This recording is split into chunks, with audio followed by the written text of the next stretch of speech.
اتنا مسلم ہے کہ اس آیت کے نزول پر اگر نص سے معصوم نہ ہو تب بھی عید منانے کا موقع ہے، چہ جائے کہ نص سے معصوم فرما رہے ہیں کہ عید ہے، سب سے بڑی عید ہے۔ ابھی آپ حضرات سب جانتے ہیں کہ روزہ غدیر روزہ رکھنے کا ثواب کتنا ہے۔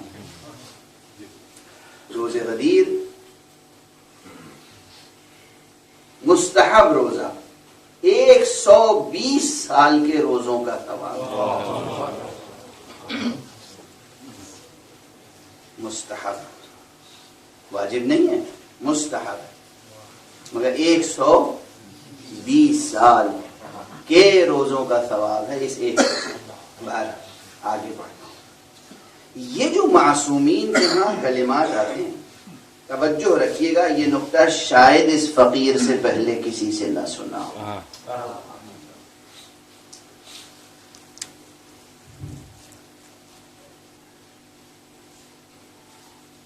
بہت سی روایتیں ہیں جن میں معصوم فرما دیتے ہیں کہ یہ عمل کرو، اتنی مدت کا ثواب ملے گا، مدت وقت۔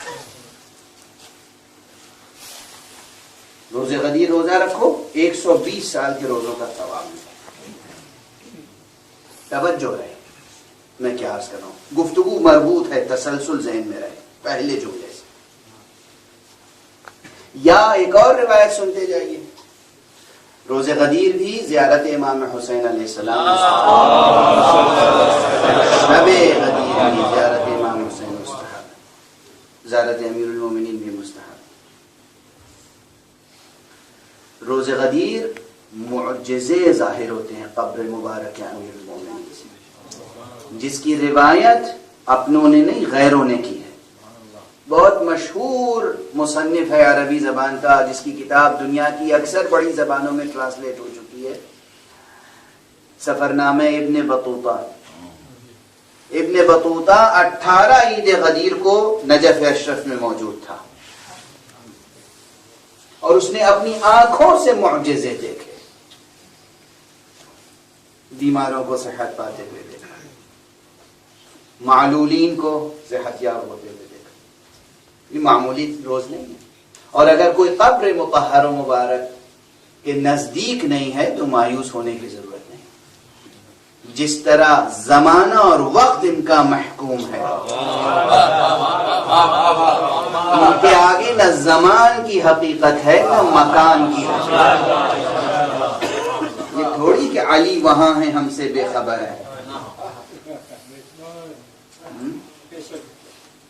علی حاضر ہے، علی ناظر ہیں، علی باخبر ہیں۔ بڑی بحثیں کرتے ہیں لوگ، حاضر و ناظر ہیں کہ نہیں، حاضر و ناظر ہیں، حاضر و آپ غائب ہیں، وہ غائب ہیں، آپ غائب ہیں، وہ حاضر ہیں، وہ ناظر ہیں، وہ حاکم۔ اللہ جسے حاکم بنائے، اللہ کسی غائب کو حاکم نہیں بنا سکتا۔ نہ ان کے لیے زمان کوئی مسئلہ ہے، نہ ان کے لیے مکان کوئی مسئلہ۔ جہاں بھی ہیں آپ صدق دل سے دیکھیے، اس چیز سے رشتہ قائم کیجئے جو نہ زمانی ہے نہ مکانی ہے۔ سمجھیے میں کیا عرض کر رہا ہوں، آپ کا یہ جسم، یہ بدن، یہ زمانی بھی ہے مکانی بھی ہے۔ آپ کی روح نہ زمانی ہے نہ مکانی ہے، علی سے روحانی رشتہ قائم، علی سے روحانی رشتہ قائم کیجئے۔ وہ بھی لا زمانی لا مکانی، آپ کے پاس ایک چیز ہے لا زمانی لا مکانی، وہ ہے آپ کی روح۔ روحانی رشتہ قائم کیجئے، جہاں بھی ہیں آپ کی مدد ہوگی۔ بہرحال یہ تو درمیان میں نے عرض کر دیا۔ عرض جو کر رہا تھا کہ یہ جو روایات ہیں، یہ عمل کرو گے 60 سال کا ثواب، یہ عمل کرو گے۔ اب ایک روایت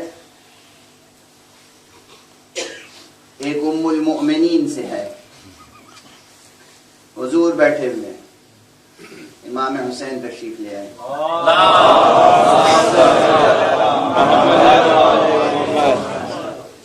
حسین کو آغوش میں اٹھایا، پیار کیا، آنکھوں سے آنسو جاری ہوئے اور فرمایا، واقعات کربلا کی طرف اشارہ کیا اور فرمایا کہ اس کی زیارت کو جو جائے گا اسے اللہ میرے ساتھ حج کرنے کا ثواب عطا، میرے ساتھ، یوں ہی نہیں کہ صرف حج، حضور کے ساتھ حج کرنے کا ثواب۔ اب صرف میرے ساتھ کی تشریح کے لیے وقت نہیں ہے، رسول کے ساتھ حج کے معنی کیا ہے؟ رسول کے ساتھ حج کے معنی یہ نہیں کہ رسول کے کارواں میں ہو،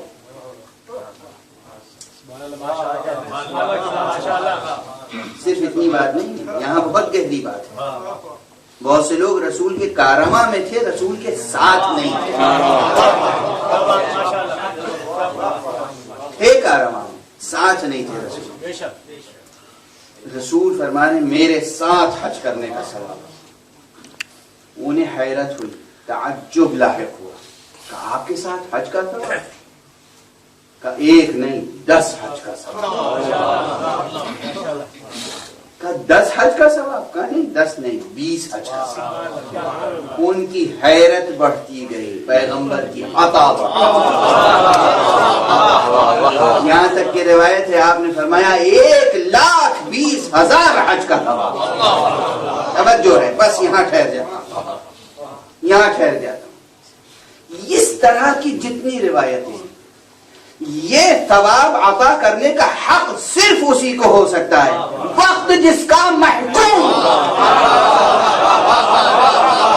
صلوات پڑھ دیجیے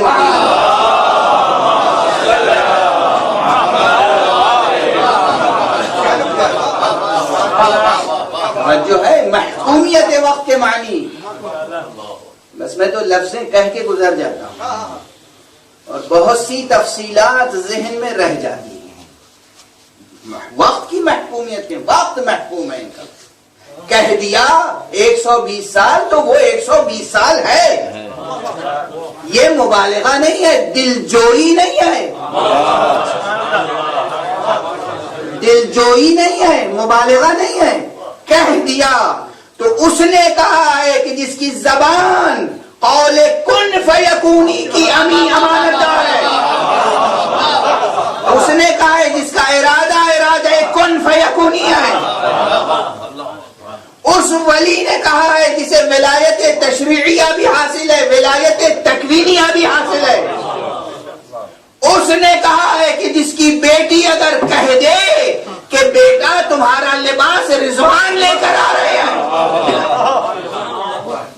تو رضوان لے کر آتا ہے، اگر وہ نبی کہہ دے کہ 120 سال کا ثواب ہے پھر 120 سال کا ثواب۔ توجہ ہے؟